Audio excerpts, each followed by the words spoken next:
जी, अस्सलाम वालेकुम स्टूडेंट्स। हम 3-4 मिनट वेट करेंगे स्टूडेंट्स के लिए, क्योंकि नमाज का भी टाइम है। तो हमारे पास जब स्टूडेंट्स इनफ हो जाएंगे तो हम स्टार्ट करेंगे।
तो स्टूडेंट्स, आज का जो हम लेक्चर है वो स्टार्ट करते हैं। और सबसे पहले मैं आपको जो आज की क्लास का एजेंडा है वो बताऊंगा कि आज की क्लास में हम क्या क्या चीज़ें डिस्कस करेंगे।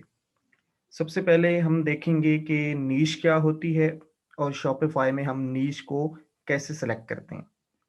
दूसरी हम देखेंगे कि स्टोर्स जो हैं वो कितने टाइप्स के होते हैं।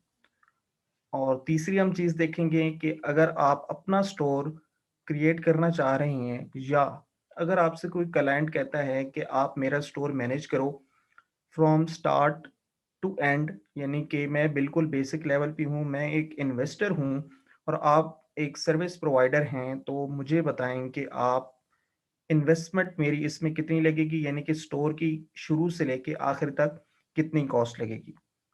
ठीक है, फिर हम डिस्कस करेंगे कि कुछ एक्सटेंशंस हैं क्रोम की जो आपको ज़रूरत होंगी। मैं इन पे बाद में आऊँगा जब हम डिस्कस कर रहे होंगे। इसके अलावा आज हम देखेंगे कि प्रोडक्ट रिसर्च जो हम करते हैं, उसमें प्रोडक्ट को सिलेक्ट करने का क्राइटेरिया क्या होना चाहिए आपका। मीन्स कि जब आप एक प्रोडक्ट सेलेक्ट कर रहे हैं, एक प्रोडक्ट अपने स्टोर पे लिस्ट कर रहे हैं, फिर आपने उसे मार्केट करना है, उसे सेल करना है, तो आपने क्या-क्या चीज़ें उसमें देखनी हैं। फिर हम देखेंगे कि शॉपिफाई पार्टनर्स क्या हैं और ये पार्टनर्स का अकाउंट कैसे क्रिएट होता है ताकि आप फ्री प्रैक्टिस कर सकें। इसके अलावा जो शॉपिफाई की प्राइसिंग प्लान्स हैं वो क्या होते हैं, और शॉपिफाई का ऐप स्टोर क्या है। तो सबसे पहले हम देखेंगे कि नीश क्या होती है। जो हमारी सबसे फर्स्ट चीज़ है इसमें है नीश। तो फॉर एग्जांपल मैं यहाँ पे अली एक्सप्रेस पे आया हूँ। अली एक्सप्रेस की एक वेबसाइट मैंने ओपन की है। तो यहाँ पे आपको लेफ्ट साइड पे अगर आप देखें तो कैटेगरीज लिखा हुआ है। ये जो कैटेगरीज हैं आप इन्हें नीश कह सकते हैं। निश भी कहते हैं और नीश भी कहते हैं, डिफरेंट प्रोनाउंसिएशन है इसकी, जौन सा आप बेहतर समझें। तो बेसिकली नीश जो है वो एक कैटेगरी को कहते हैं। अब नीश का जो कॉन्सेप्ट है वो है बड़े लेवल पे भी और छोटे लेवल पे भी। जैसा कि एक बड़ी कैटेगरी है विमेन फैशन। तो ये विमेन फैशन एक नीश है जिसे हम ब्रॉडर टर्म में लेके चलते हैं विमेन फैशन को। तो ये हमारी हो जाती है बड़ी नीश, मैक्रो नीश जिसे हम कहते हैं।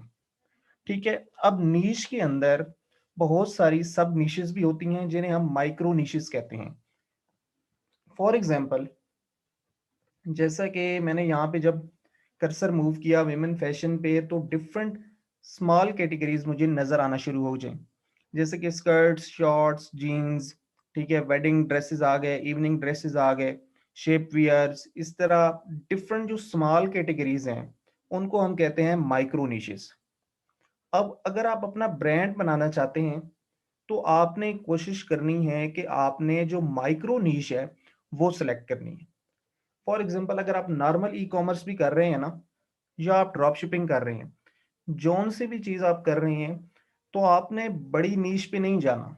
आपने एक छोटी सी चीज को सिलेक्ट करना है। फॉर एग्जांपल, आप शॉर्ट्स बेच रहे हैं, तो ये एक माइक्रो नीश है ताकि जो भी बंदा शॉर्ट्स खरीदने वाला हो उसको लगे कि ये ब्रांड है जिसके शॉर्ट्स ज्यादा अच्छे होते हैं, तो शॉर्ट्स के सारे बायर आपकी तरफ मूव हो जाएं। मींस कि जब आपने नीश सेलेक्ट करनी है तो कोशिश करनी है कि माइक्रो नीशेस आप सेलेक्ट करें, बड़ी नीश पे आप ना जाएं। क्यों अब बड़ी नीश में क्यों नहीं जाना? आप कहें कि डिफरेंट बड़ी ऑडियंस मेरे स्टोर पे आनी चाहिए, लाइक शर्ट्स की भी आनी चाहिए, ट्राउजर्स की भी आनी चाहिए, स्वेटर्स की भी आनी चाहिए, जैकेट्स की भी आनी चाहिए, तो मेरी सेल ज्यादा होंगी। अगर हम वैसे देखें, जनरल देखें, तो ये नजर हमें ऐसे आता है कि डिफरेंट जो बायर्स हैं जिन्होंने कुछ भी खरीदना है वो मेरी वेबसाइट पे आए, बजाय इसके कि सिर्फ एक शॉर्ट्स वाले बायर्स मेरे पास आए। तो ऐसे नहीं होता। ऐसे क्यों नहीं होता? ऐसा इसलिए नहीं होता कि आप अपनी प्रोडक्ट्स, कितनी प्रोडक्ट्स आप लगा लेंगे। फॉर एग्जांपल, अगर आप ड्रेसेस भी लगा रहे हैं, सूट्स भी लगा रहे हैं, जैकेट्स भी लगा रहे हैं, ठीक है, आप जीन्स भी लगा रहे हैं, आप शॉर्ट्स भी लगा रहे हैं, स्कर्ट्स भी लगा रहे हैं, जो आपके मतलब जितनी प्रोडक्ट्स हैं विमेन फैशन में आपने सारी लगा दी। तो अब जो बायर का पर्सोना है वो आपने देखना है कि फॉर एग्जांपल जब आपका बायर आपकी वेबसाइट पे आएगा तो वो खो नहीं जाना चाहिए, मींस के वो सेलेक्ट ही ना कर पाए कि मैंने ये चीज खरीदनी है तो कौन सी खरीदनी है, वो भूल जाए कि मैंने क्या खरीदना था, क्योंकि उसके पास इतनी ज्यादा वैरायटी आ जाएगी कि वो सेलेक्ट ही नहीं कर पाएगा कि मैं क्या सिलेक्ट करूं। आपने सुना होगा कि जो होता है ना, छोटी चीज जो होती है वो ज्यादा होती है, जो कम चीज होती है वो ज्यादा होती है। मींस कि आप अपने बायर को ऑप्शन ही इतना दो कि वो आपसे डायरेक्टली बाय कर ले। अब आप देखें तो ये डिफरेंट निशेज हैं। ये आप अगर एक्सप्लोर करें कि भाई माइक्रो निशेज और मैक्रो निशेज, ठीक है, तो यहाँ पे लेफ्ट साइड पे आपको नजर आएंगी मैक्रो निशेज और राइट साइड पे आपको नजर आएंगी माइक्रो निशेज। ठीक है, ये साइकिलिंग है तो साइकिलिंग में फिर माइक्रो निशेज आ जाएंगी, जैसे कि बाईसाइकिल लाइट्स। अब बाईसाइकिल की जो लाइट्स हैं वो एक अलहदा नीश बन जाती है, जो फ्रेम्स हैं, जो हेलमेट्स हैं, वो अलहदा निशेज बन जाती हैं जिन्हें हम माइक्रो निशेज कहते हैं। अब जहां तक आपको नीश का कॉन्सेप्ट समझ आ जाना चाहिए कि नीश बेसिकली क्या होती है। नीश एक कैटेगरी होती है, उस कैटेगरी के अंदर और छोटी कैटेगरी सब कैटेगरीज होती हैं जिन्हें हम माइक्रो निशेस कहते हैं।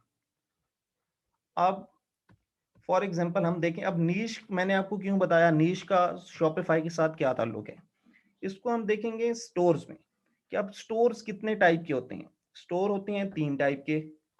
पहला होता है जिस स्टोर पे सिर्फ एक प्रोडक्ट होती है, उसे हम कहते हैं वन प्रोडक्ट स्टोर। दूसरे स्टोर की टाइप होती है जिसमें सिर्फ एक नीश होती है, उसे हम कहते हैं नीश बेस्ड स्टोर, यानी कि उसमें कोई नीश इन्वॉल्व है, कोई एक तरह की एक कैटेगरी की प्रोडक्ट सेल हो रही हैं। और तीसरा होता है जनरल स्टोर, जिसपे डिफरेंट नीशेस मिला के हम एक स्टोर क्रिएट कर रहे होते हैं। अब मैं आपको एग्जांपल्स देता हूं, ये है हमारे पास वन प्रोडक्ट स्टोर की एग्जांपल। इसमें जो है ये हमारे पास सिर्फ एक प्रोडक्ट सेल हो रही है, और ये जो ड्रॉप शिपिंग है, ड्रॉप शिपिंग के जो टॉप परफॉर्मर हैं, मतलब पूरी इंडस्ट्री का जो टॉप परफॉर्मिंग स्टोर्स हैं उसमें से ये एक स्टोर है जिसमें सिर्फ एक प्रोडक्ट है। ठीक है, अब ये कुछ ला रहे हैं क्योंकि इनकी ऑडियंस इतनी डेवलप हो चुकी है, इनकी सेल्स इतनी ज्यादा हो चुकी हैं कि ये अब कुछ थोड़ी बहुत ऊपर नीचे की प्रोडक्ट्स भी ला रहे हैं। लेकिन बेसिकली ये एक वन प्रोडक्ट स्टोर था जिसमें सिर्फ ये बेच रहे थे लेजर हेयर रिमूवल। ठीक है, ये सबसे बेस्ट परफॉर्मिंग स्टोर में था जो वन प्रोडक्ट में आता है। अब वन प्रोडक्ट का नुकसान क्या है और फायदा क्या है? वन प्रोडक्ट को जो है वो, जब आप फेसबुक एडवर्टाइजिंग कर रहे होंगे तो वो आसानी होगी, क्योंकि सिर्फ आपने एक प्रोडक्ट को एडवर्टाइज करना होगा और जो आपकी ऑडियंस आपके पेज पे आएगी। फॉर एग्जांपल, मैंने फेसबुक पे ऐड देखा, मैंने उस पर क्लिक किया और मैं इस पेज पे आ गया, ये जो आपको अभी नजर आ रहा है। ठीक है, मैंने यहाँ से डिटेल्स देखी और यहाँ से ये ऐड टू कार्ट करके मैंने बाय कर लिया, तो मैंने यहाँ से सेल कर ली। अच्छा, अब क्या होगा, अब मैं दोबारा मे भी इससे ना खरीदूं, क्यों? क्योंकि बास प्रोडक्ट्स ऐसी होती हैं जो लॉन्ग टर्म के लिए होती हैं। ठीक है, हम एक दफा ही खरीदते हैं, ज्यादा बार नहीं खरीदते, बहुत कम। और जो वन प्रोडक्ट का स्टोर होता है उसमें अमूमन प्रोडक्ट्स भी ऐसी होती हैं जिन्हें आप एक बार खरीदते हो, मीन्स कि एक दफा आपका बायर बन गया और वो चला गया, उसने खरीद ली, वो चली गई। अब वन प्रोडक्ट का फायदा ये है कि इसमें आपकी जो शॉर्ट टर्म की सेल्स हैं वो ज्यादा होती हैं। मीन्स कि अगर आपका स्टोर 2-3 महीने अच्छा चल जाए तो आपके पास एक अच्छी खासी जो है वो इन्वेस्टमेंट जो है वो लगने के बाद आपकी जो रिटर्न आता है, रिटर्न ऑन इन्वेस्टमेंट, वो आपका काफी ज्यादा बन जाता है। लेकिन ये जो वन प्रोडक्ट स्टोर होते हैं ये ज्यादा देर तक नहीं चलते। ये ये चंद एक में से है जो थोड़ा लंबा चल गया है, लेकिन अमूमन ये होता है कि one product store 1 month, 2 month या मैक्सिमम 3 मंथ तक चलते हैं, सेल्स करते हैं और क्लोज हो जाते हैं। क्यों? क्योंकि उनकी जो प्रोडक्ट होती है वो सैचुरेटेड हो चुकी होती है, वो बिक जाती है, उसका जो चार्म है वो खत्म हो जाता है। मीन्स के जो प्रोडक्ट की खास चीज होती है वो उसमें अब खत्म हो चुकी होती है 2-3 महीने बाद, और लोग उसे उस तरह नहीं खरीदते, या फिर वो प्रोडक्ट अमेज़न पे आ जाती है, वहां से लोग सस्ती खरीद लेते हैं। अब ये एक स्टोर है जो है नीश बेस्ड। ठीक है, अब ये नीश मैं आपको दिखाता चलूं। इसमें क्लोथिंग की नीश है, और ये आप ऊपर कैटेगरीज देख रहे होंगे कि विमेन की क्लोथिंग, मेन के, और ये कुछ सेल पे आइटम्स लगे हुए हैं। इसे हम कहते हैं नीश बेस्ड स्टोर। अब अगर आपने लॉन्ग टर्म चलना है ना, तो नीश बेस्ड स्टोर जो होता है वो ज्यादातर अच्छा रहता है जब आपने लॉन्ग टर्म के लिए चलना हो। मीन्स कि ये एक स्टोर है एक्सप्रेस वियर। अब इसका जो बायर होगा, ठीक है, अगर वो लॉयल बायर बन जाता है, आप क्वालिटी स्टफ दे रहे हो, ठीक है, आपका सप्लायर जो है वो ड्रॉप शिपिंग में आपकी प्रोडक्ट क्वालिटी शिप कर रहा है, तो आपका जो बायर होगा, फॉर एग्जांपल एक दफा वो ये प्रोडक्ट खरीदेगा, तो हो सकता है नेक्स्ट टाइम वो ये वाली प्रोडक्ट भी खरीद ले। तो मीन्स कि जो आपका एक दफा बायर बन गया, वो हो सकता है आपका लॉन्ग टर्म भी बायर बन जाए। फॉर एग्जांपल एक प्रोडक्ट अगर उसने खरीद ली, तो हो सकता है कि वो दोबारा भी आए, दूसरी बार भी खरीदे, तीसरी बार भी खरीदे। इसी तरह वो आपका एक लॉयल कस्टमर बन सकता है। इसीलिए नीश स्टोर जो होते हैं वो लॉन्ग टर्म के लिए होते हैं, और जो होता है उसका प्रॉफिट होता है वो कंसिस्टेंट होता है। आपकी जो सेल्स होती हैं वो कंसिस्टेंट रहती हैं, चलती रहती हैं। अब ये जो है जनरल स्टोर है। अब इसमें हर तरह की प्रोडक्ट्स हैं। ये देखें जी, किचन की आ गई, इसके बाद ये ब्यूटी प्रोडक्ट्स आ गई, ये योगा जिम वगैरह, ये होम कैटेगरी की आ गई। इस तरह अगर हम नीचे जाएं तो यहाँ पे डिफरेंट कैटेगरीज की डिफरेंट प्रोडक्ट्स आपको नजर आएंगी। ये लाइट्स आ गई, पेट प्रोडक्ट्स आ गई, home and garden, luggage, electronics. अब ये जो जनरल स्टोर है ये रिकमेंडेड नहीं होता, लेकिन फिर भी जनरल स्टोर लोग बनाते हैं और उसे यूज करते हैं। उसका क्या फायदा है और क्या नुकसान है?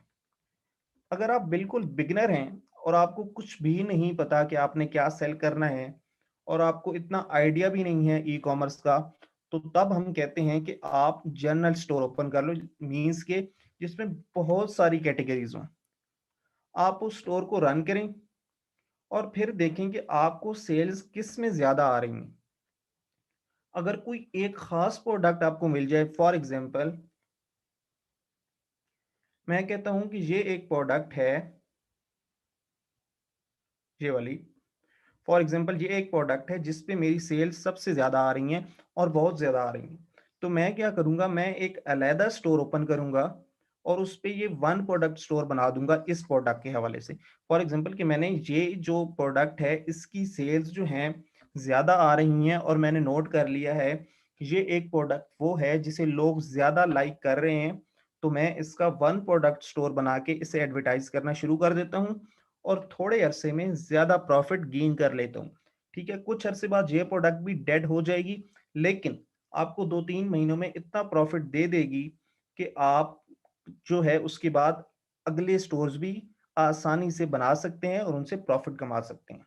अब शॉपिफाई में आपका ये होता है कि अगर आपने नीश बना लिया, नीश स्टोर, तो वो आपका लॉन्ग टर्म चलेगा। अगर आप वन स्टोर बना रहे हैं तो हर 2-3 महीने बाद आपको एक नया स्टोर बनाना पड़ेगा, एक नई प्रोडक्ट लानी पड़ेगी। ठीक है, और अगर आपने देख लिया कि फॉर एग्जांपल एक प्रोडक्ट नहीं, एक कैटेगरी की जो प्रोडक्ट्स हैं वो ज्यादा बिक रही हैं। फॉर एग्जांपल आप कहते हो कि होम की जो प्रोडक्ट्स हैं, होम कैटेगरी की, होम एंड गार्डन की, वो आपकी ज्यादा बिकती हैं। तो आप फिर क्या करते हो, आप उसका नीश बेस्ड स्टोर बना लेते हो।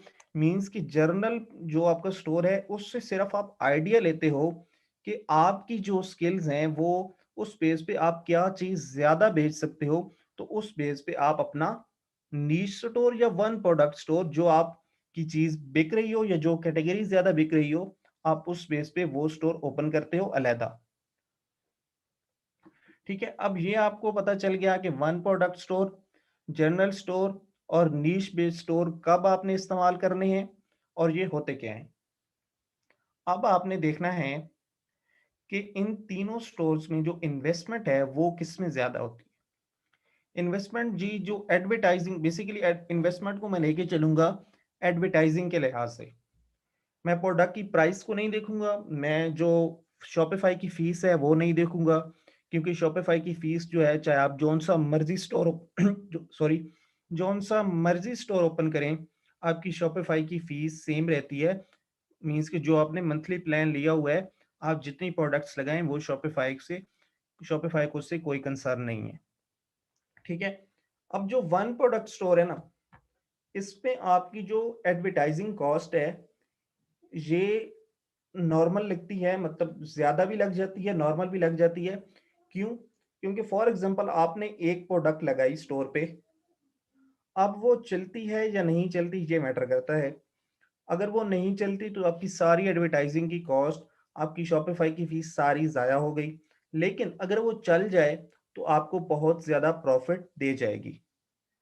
अब जो नीश बेस्ड स्टोर है, जैसे कि ये एक क्लोथिंग स्टोर है, तो इसमें नीश बेस को हम कह सकते हैं कि दरमियान में रहता है, कि आपकी इन्वेस्टमेंट भी नॉर्मल होती है, प्रॉफिट भी कंसिस्टेंट और नॉर्मल होता है, बहुत ज़्यादा प्रॉफिट भी नहीं होता।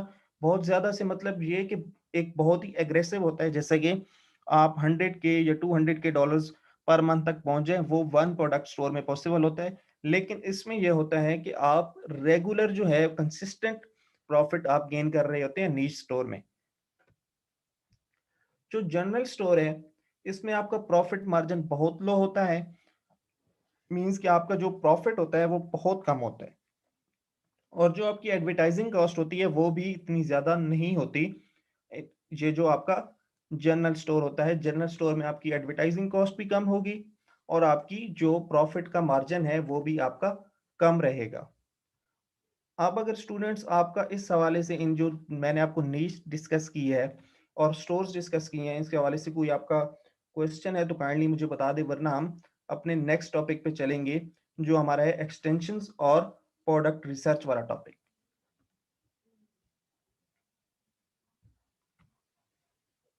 जी, अपने क्वेश्चंस जो हैं वो चैट बॉक्स में लिख दें, मैं आपको रिप्लाई करूंगा, जो चीज़ अभी हमने डिस्कस की है इसी हवाले से ओनली।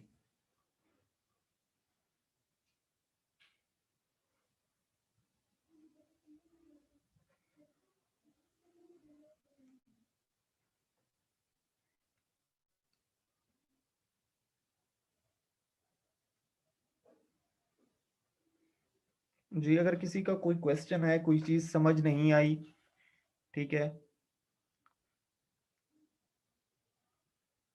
जी, मैक्सिमम जो आपकी एडवर्टाइजमेंट होती है ना, वो आप प्लान करते हो कि मंथली बेस पे आपने कितनी प्रोडक्ट टेस्ट करनी है। फॉर एग्जांपल आप जो है वो एक प्रोडक्ट एडवर्टाइज करोगे, या आप दो करोगे, या आप 10 करोगे। फिर उस हवाले से आप एक पूरा प्लान, आप एक स्ट्रेटेजी डेवलप करते हो कि फेसबुक एडवर्टाइजिंग की मेरा इतना बजट है, मैं उस हवाले से एडवर्टीजमेंट करूंगा। उस हवाले से हम देखेंगे और ये चीज़ हम आगे जाके डिस्कस करेंगे कि आपने जो बजट की स्ट्रेटेजी है, एडवर्टीजमेंट की स्ट्रेटेजी है, एक प्रोडक्ट को टेस्ट करने का कितना बजट होना चाहिए, वो हम सारी चीजें देखेंगे। जो हमारा आगे फेसबुक एड्स को हम डिस्कस करेंगे थोड़ा सा, उसमें हम सारा ये चीज कवर कर लेंगे। जी, वो मैंने आपको एक टास्क देना है, वो हमारा एंड पे है, मैं आपको बताऊंगा कि आप किस चीज की प्रैक्टिस कर सकते हैं।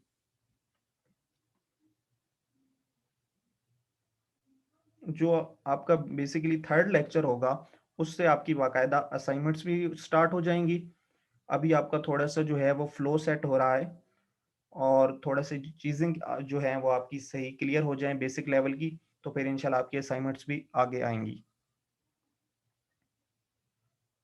जी, आई थिंक इस हवाले से आपका कोई क्वेश्चन नहीं है, तो हम मूव करेंगे नेक्स्ट टॉपिक की तरफ। जी,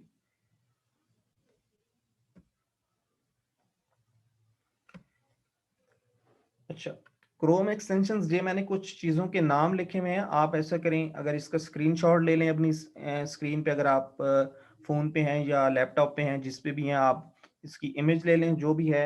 आपने ये सारी जो क्रोम की एक्सटेंशंस हैं, आपने नेक्स्ट लेक्चर से पहले ये सारी क्रोम में इंस्टॉल करनी है। अगर आपको नहीं पता कि कैसे इंस्टॉल करनी है, आप सिंपल जाके फॉर एग्जांपल ये एक एक्सटेंशन का नाम मैं कॉपी करता हूँ। आपने सिंपल जाना है, एक टैब ओपन करना है और यहाँ जाके गूगल पे आपने लिख देना है, जैसे कि ये है माई एड फाइंडर। तो क्रोम एक्सटेंशन इसने खुद ही सजेस्ट कर दिया है, या आप आगे क्रोम एक्सटेंशन खुद भी लिख सकते हैं। आपने इस पे क्लिक करना है, फिर आपका जो पहला लिंक आएगा माई एड फाइंडर, जैसे कि ऊपर आएगा chrome.google.com, इस पे आपने क्लिक करना है।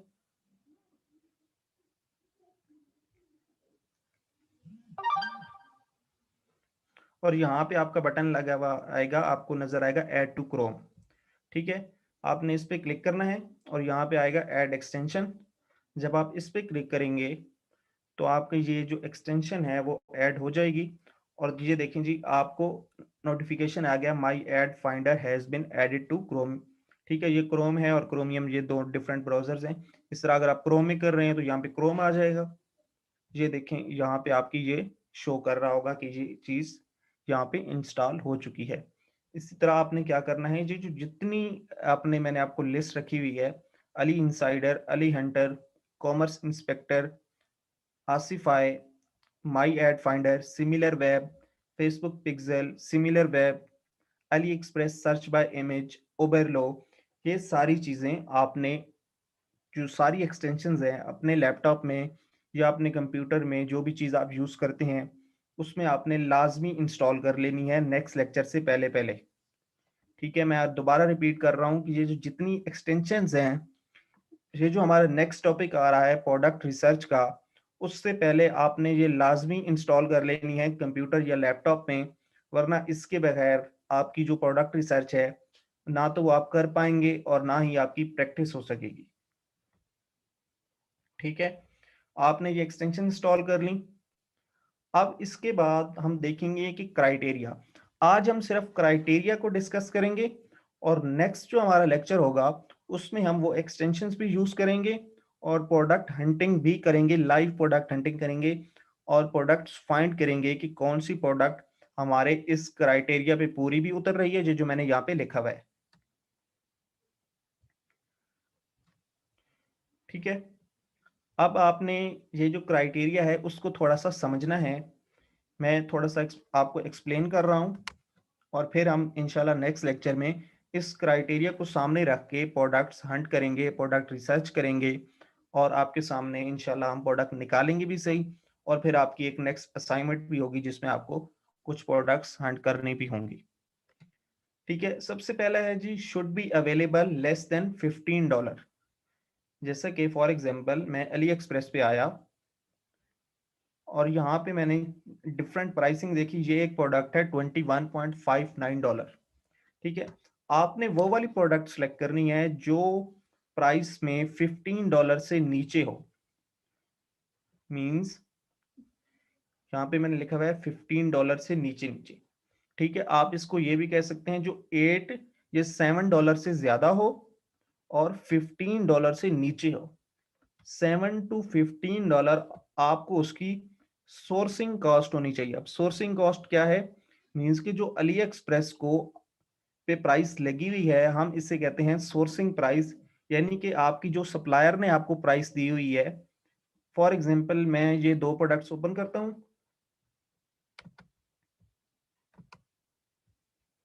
और एक हम प्रोडक्ट ओपन करते हैं 7.86 वाली।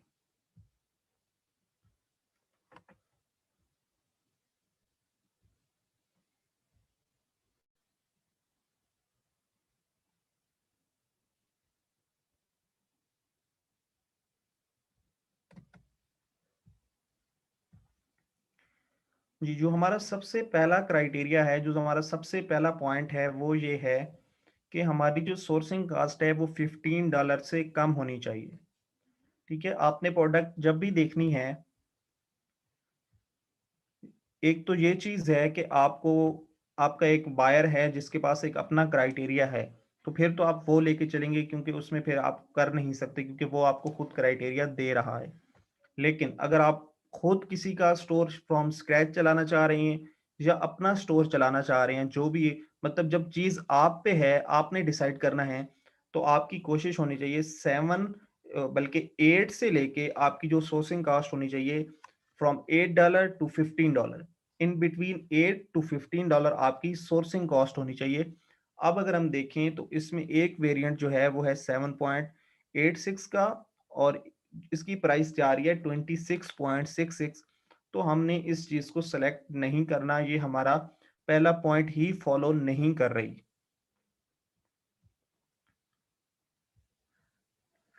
ठीक है, इसके बाद आपने देखना है, अच्छा थोड़ा बहुत ऊपर नीचे हो जाए, फॉर एग्जांपल 15 है तो 15.5 हो गया, 15.8 हो गया, तो इसमें इतनी चीज मैटर नहीं करती। फिर आपने ये देखना है कि जो मेरे नेक्स्ट पॉइंट्स हैं वो फॉलो कर रही है प्रोडक्ट या नहीं कर रही। थोड़ा बहुत ऊपर नीचे आप रख सकते हो, थोड़ा बहुत मार्जिन हो जाता है, इसमें इतनी कोई बड़ी बात नहीं है। ठीक है, आपकी जो प्राइसिंग होनी चाहिए वो $8 to $15 होनी चाहिए। फिर आपने देखना है cell at least 3x।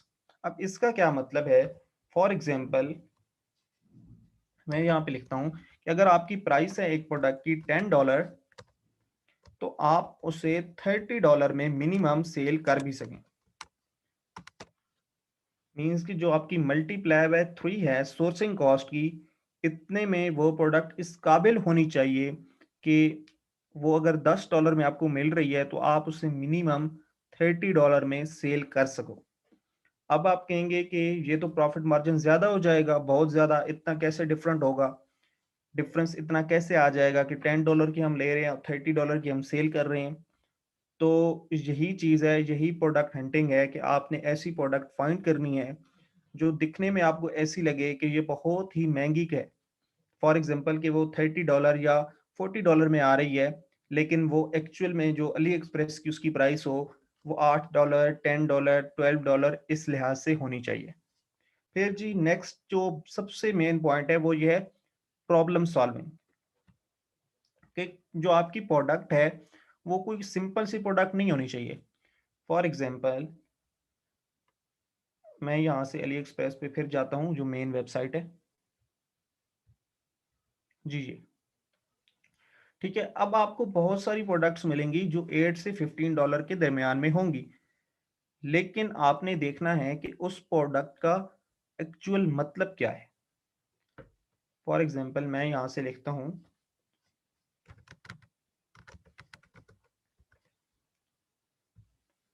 Jewellery organiser. ठीक है, ये हमारे पास कुछ प्रोडक्ट्स यहाँ पे इस कीवर्ड पे आएंगी। अच्छा, कीवर्ड क्या होता है, जो भी चीज आप यहाँ पे सर्च कर रहे हैं ना, मैंने फॉर एग्जांपल ये सर्च किया ज्वेलरी ऑर्गेनाइजर, तो ये एक कीवर्ड है। मतलब जो आपने यहाँ पे कीवर्ड पुट किया, जो आपने कुछ लिखा, वो आपका कीवर्ड होता है। ये टर्म शायद हम बार बार यूज करें कि कीवर्ड क्या होता है, इसलिए मैंने आपको थोड़ा सा आइडिया दे दिया। अब ये देखें जी, ये एक प्रोडक्ट है जिसकी प्राइस है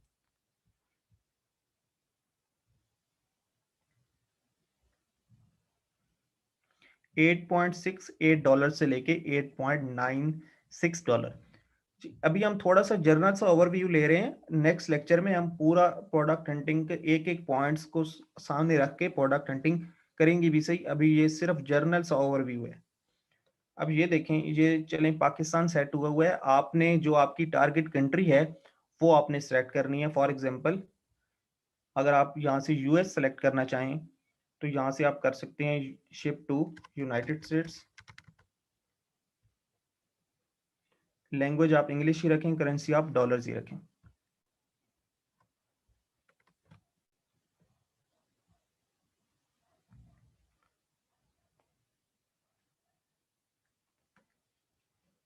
अब आपको जो शिपिंग कॉस्ट देगा वो देगा यूएस डॉलर्स में, यूनाइटेड स्टेट्स में शिप करने की कितनी कॉस्ट होगी।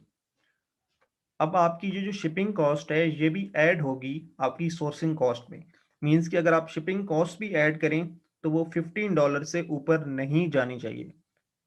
ये बहुत ही अहम पॉइंट है। फॉर एग्जांपल अगर आपकी एक प्रोडक्ट है जिसकी प्राइसिंग $14 है और उसकी शिपिंग कॉस्ट $5 या $10 हो गई, तो वो आपके क्राइटेरिया को मीट नहीं कर रही होगी, क्योंकि आपकी टोटल जो सोर्सिंग कॉस्ट है वो $15 से बढ़ जाएगी। अब ये जो प्रोडक्ट है 8.96 और 4.80, तो ये आपकी तकरीबन 12 पॉइंट समथिंग या 13 पॉइंट समथिंग बन रही है। तो ये जो आपका क्राइटेरिया है $15 से लेस वाला, उसको ये फॉलो कर रही है। तो हमारा ये जो पहला पॉइंट था वो भी इस पे फिट हो गया। अब दूसरा हमारा जो मेन पॉइंट था वो ये था, सेल एटलीस्ट $10 टू $30। मीन्स कि $10 की अगर आपकी एक प्रोडक्ट है तो आप उसे मल्टीप्लाई बाय 3 सेल कर सकें, $30 की सेल कर सकें। अब ये टोटल आपकी फॉर एग्जांपल हम कहते हैं 8 + 4 $12 हो गए। अब 12 मल्टीप्लाई बाय 3, ठीक है, $36। एटलीस्ट आप $30 प्लस इस प्रोडक्ट को सेल करने के काबिल हों, तब आपने इस प्रोडक्ट पे आगे मूव करना है, अगली चीजें देखनी है, वरना इसको यहाँ पे यहीं छोड़ देना है। अब आपको कैसे पता चलेगा कि भाई मैंने $30 में मैं इसे सेल कर भी सकता हूँ या नहीं? कहाँ से देखना है, कैसे देखना है? तो उसके लिए हम करते हैं कॉम्पिटिटर रिसर्च। मीन्स कि जो और लोग बेच रहे हैं वो कितने में बेच रहे हैं, क्योंकि अगर वो लोग बहुत सारे इसे बेच रहे हैं तो यकीनन वो इसको सेल भी कर रहे होंगे, और अगर वो सेल कर रहे हैं तो किस प्राइस पे सेल कर रहे हैं, ये चीज हम देखेंगे। और ये चीज हम नेक्स्ट लेक्चर में देखेंगे कि कंपेटिटर का एनालिसिस आपने कैसे करना है। आगे आपने देखना है कि नॉट सैचुरेटेड, मीन्स के बहुत ज्यादा स्टोर्स पे वो ना हो कि बहुत ज्यादा आपके कंपेटिटर्स हैं और आपका जो कंपटीशन है वो ही नहीं खत्म हो रहा, या एक ऐसी प्रोडक्ट है जो बहुत सी जर्नल प्रोडक्ट है, वो हर बंदे को पता है कि ये इतने की आती है। फॉर एग्जांपल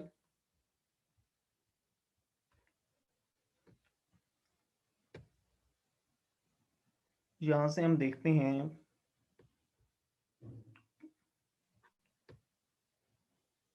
ठीक है, ये हम की चेन फॉर एग्जांपल देखते हैं जिसकी प्राइस लगी हुई है $0.01। तो अब हम इसको कितने में सेल कर सकेंगे? अब इसमें मल्टीप्लाई वाला बाय 3 वाला जो है वो फार्मूला नहीं होगा। क्यों? क्योंकि $0.01, और अगर हम इसको मल्टीप्लाई करें 0.01 से तो वो $0.03 बनते हैं।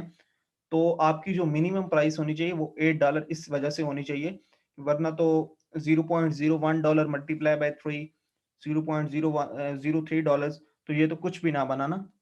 तो आपने ये देखना है कि प्रोडक्ट की जो प्राइस है वो इस लेवल पे होनी चाहिए ताकि आपको एक सेल पे अच्छा खासा प्रॉफिट जनरेट कर सके। और फिर ऐसी भी ना होनी चाहिए कि जिसकी प्राइस अब सबको पता है।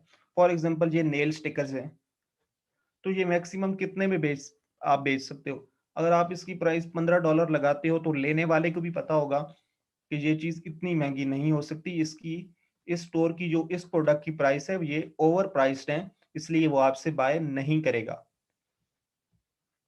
ठीक है। फिर आप एक तरीके से इस तरह भी अंदाजा लगा सकते हैं कि थोड़ी सी जो उसकी लुक हो वो प्रीमियम लुक हो। मीन्स के फॉर एग्जांपल अगर आप देखते हैं, अगर आप जनरल आप चीज डिस्कस कर रहे हो, अगर आप किसी के पास फोन देखते हैं तो एक फोन की एक प्रीमियम लुक होती है, और एक आप देख के पता चल जाता है कि अच्छा यार इसकी ये जो रेंज है ये इतनी होगी। इस जो ये जो फोन यूज कर रहा है, फॉर एग्जांपल आपको उसका नाम भी नहीं पता या आपको उसका मॉडल भी नहीं पता, आपने वैसे किसी दोस्त के हाथ में देखा है, फिर भी आप अंदाजा लगा लेते हो कि अच्छा यार ये दिखने में ऐसा लग रहा है, इसकी प्राइस इतनी हो सकती है। तो एक तो है कि प्रीमियम लुक होनी चाहिए, दिखने में महंगी दिखती हो, ठीक है। दूसरा आप कंपेटिटिव एनालिसिस करते हैं, उससे भी आपको आइडिया हो जाता है कि इससे कितनी प्राइस पे सेल कर सकते हैं। इसके बाद जो हमारा नेक्स्ट फैक्टर है वो है वाव फैक्टर। अब वाव फैक्टर क्या है? वाव फैक्टर ऐसी इसको कहते हैं हम कि फॉर एग्जांपल अब ये वीडियो या ये जो इसका एड जब फेसबुक पे आपका बायर देखेगा तो वो कहेगा कि भाई ये बहुत ही अच्छी चीज आ गई है मेरे सामने, ये चीज तो मैं अभी लाजमी ही लूंगा। फॉर एग्जाम्पल कि जब उसका देखेगा उसका दिल खुश हो जाए कि यार इतनी कोई अच्छी चीज आ गई है मेरे सामने, वो रेजिस्ट ही ना कर सके, वो कहने पे मजबूर हो जाए कि भाई वाकई ये कोई ऐसी प्रोडक्ट है, ये वाकई कोई ऐसी चीज है जो लेनी बनती है, इसको खरीदना चाहिए। तो उसे हम कहते हैं वाव फैक्टर। इसके बाद हम कहते हैं जी should not be available easily in market. अब इसका क्या मतलब है कि आप भी देखते होंगे जब आप अगर आप ऑनलाइन बाइंग करते हैं या ऑनलाइन चीजें खरीदते हैं तो सबसे पहले आप चीज क्या देखते हो उसमें कि अच्छा यार मुझे साथ वाली जो शॉप है क्या उसमें मिल जाएगी, या जो आपकी इजी एक्सेसिबल शॉप है। फॉर एग्जांपल अगर आप अपने घर से बाहर निकलें और शॉप पे जाएं और वहां से वो प्रोडक्ट आपको 5 रुपए की मिल रही हो और मैं आपको बेच रहा हूँ 100 रुपए में और शिपिंग भी कर रहा हूँ 30 दिन, मतलब एक प्रोडक्ट जो आपको इजिली 5 से 10 रुपए में मिल सकती है वो आपको 30 दिन बाद मिल रही है और मिल भी महंगी रही है, तो क्या आप मुझसे खरीदेंगे? तो आपने ये भी फैक्टर देखना है कि वो मार्केट में इजीली अवेलेबल ना हो। और ये आपको कैसे पता चलेगा? अब आप यूएस की मार्केट तो नहीं घूमेंगे या यूके की मार्केट तो नहीं घूमे मतलब चेक नहीं करेंगे, वहां जाके चेक तो नहीं करेंगे कि भाई वहां पे अवेलेबल है या नहीं है।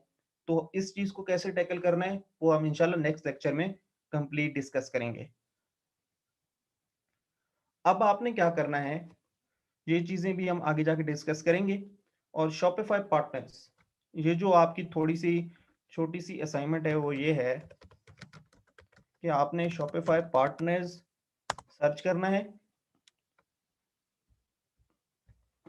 और इस लिंक पे क्लिक करके आपने, या आप डायरेक्ट भी इस लिंक पे आ सकते हैं shopify.com/partners। यहाँ पे जाके आपने ज्वाइन नाउ पे क्लिक करके अपना अकाउंट बनाना है यहाँ पे। ठीक है, मैं अभी नहीं बना रहा, सर ये अस्सलाम आपकी वालेकुम। जी जी मैम। सर सॉरी मैं आपको इंटरप्ट कर रही हूँ sir, 5 minutes are left. Okay ma'am, thank you जी। तो आपने क्या करना है, आपने इस ज्वाइन नाउ के बटन पे क्लिक करके शॉपिफाई पार्टनर्स का अकाउंट आपने बनाना है। दो चीजें हैं जी नेक्स्ट लेक्चर से पहले आपने इस लाजमी करनी है। एक आपको क्रोम की एक्सटेंशंस जो मैंने आपको दिखाई थी, ठीक है, आपने वो इंस्टॉल करनी है अपने लैपटॉप या कंप्यूटर में। और दूसरा आपने शॉपिफाई पार्टनर्स पे अपना अकाउंट बनाना है। ठीक है, ये चीजें हम इंशाल्लाह फिर आगे देखेंगे कि आपने यहाँ तक करना है अकाउंट क्रिएशंस शॉपिफाई पार्टनर। इस पे जब आपका अकाउंट बन जाएगा इसके बाद हम इंशाल्लाह स्टोर बनाएंगे, प्रोडक्ट रिसर्च करेंगे, फेसबुक एड्स सीखेंगे और इसके बाद आप इंशाल्लाह इस काबिल हो जाएंगे कि ये सर्विसेज आगे आप अपने क्लाइंट्स को दे सकें। हमारे पास 2-3 मिनट्स हैं, अगर आपको कोई क्वेश्चन है तो काइंडली बता दें।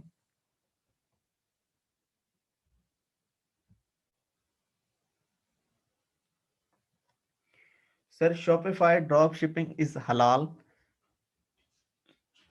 जी। वो एक राइटर लिखते हैं कि जो मुल्क गरीब रह जाते हैं ना उसमें मजहब ज्यादा पाया जाता है। ठीक है, जब दुनिया एक चीज से कमा रही होती है तो हम उस चीज को देख रहे होते हैं कि क्या वो चीज जायज है या नहीं है।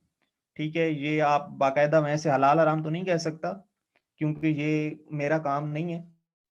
बाकी आप किसी वो मुफ्तियान इकराम से आप उसे फतवा ले सकते हैं, मैं तो इससे कुछ नहीं कह सकता। किस नेटवर्क पर हम अपनी सर्विसेज प्रोवाइड कर सकते हैं? जी आप फाइवर पे कर सकते हैं, अपवर्क पे कर सकते हैं, freelancer.com पे कर सकते हैं, पीपल पर आर पे कर सकते हैं। ये चीजें हम देखेंगे और ये भी देखेंगे कि आपकी प्राइसिंग क्या होनी चाहिए और आप ये कैसे सर्विसेज कैसे दे रहे होंगे।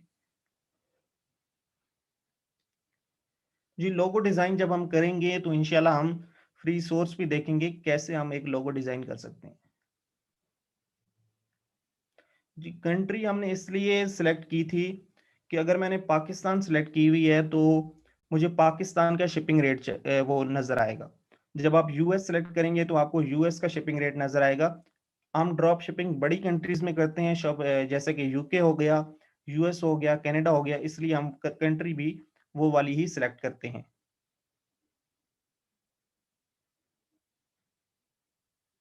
जी अगर किसी का और को क्वेश्चन है तो काइंडली लिख दें, वरना मैम आप सेशन क्लोज कर सकते हैं।